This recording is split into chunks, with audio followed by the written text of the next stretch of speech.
So one more little thing I've been meaning to do for the last year is to do something with some of the buttons in here, like my trunk, well, my gas release here, the hood release over by the steering wheel, and of course the traction control switch, which has been kind of flopping around in here for a while.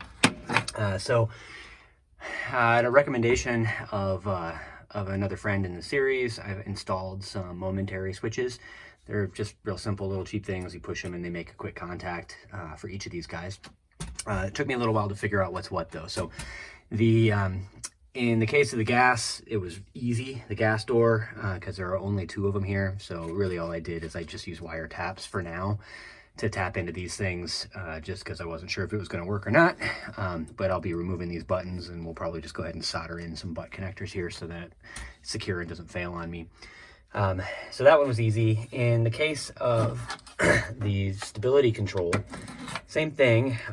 Short story is that I figured out that it is the two rightmost wires if you're looking at the clip side up. So it's the brown and white and black wires that are right next to each other. And keep in mind there are two brown and white wires in this harness. So it's the two that are right next to each other there, the far right next to the clip, or the far right with the clip facing up, brown and white and black. So at this moment I've got it disconnected because I was checking it, but again, I'll remove these guys and solder in some butt connectors.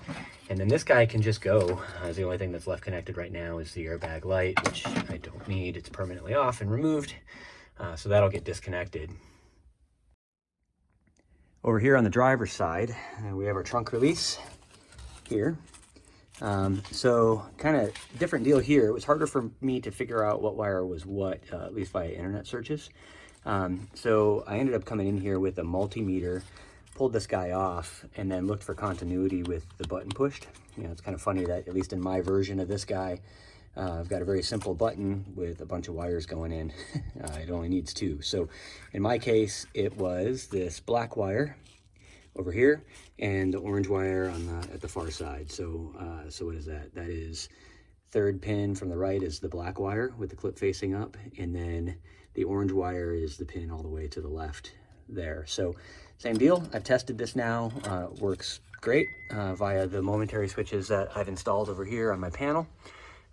So same thing, I will solder in a butt connector so that that's good, and then tuck all this stuff up out of the way so I can't see it anymore. And not good for any more horsepower or lap times, but it's a tidier car, which makes me a happier driver.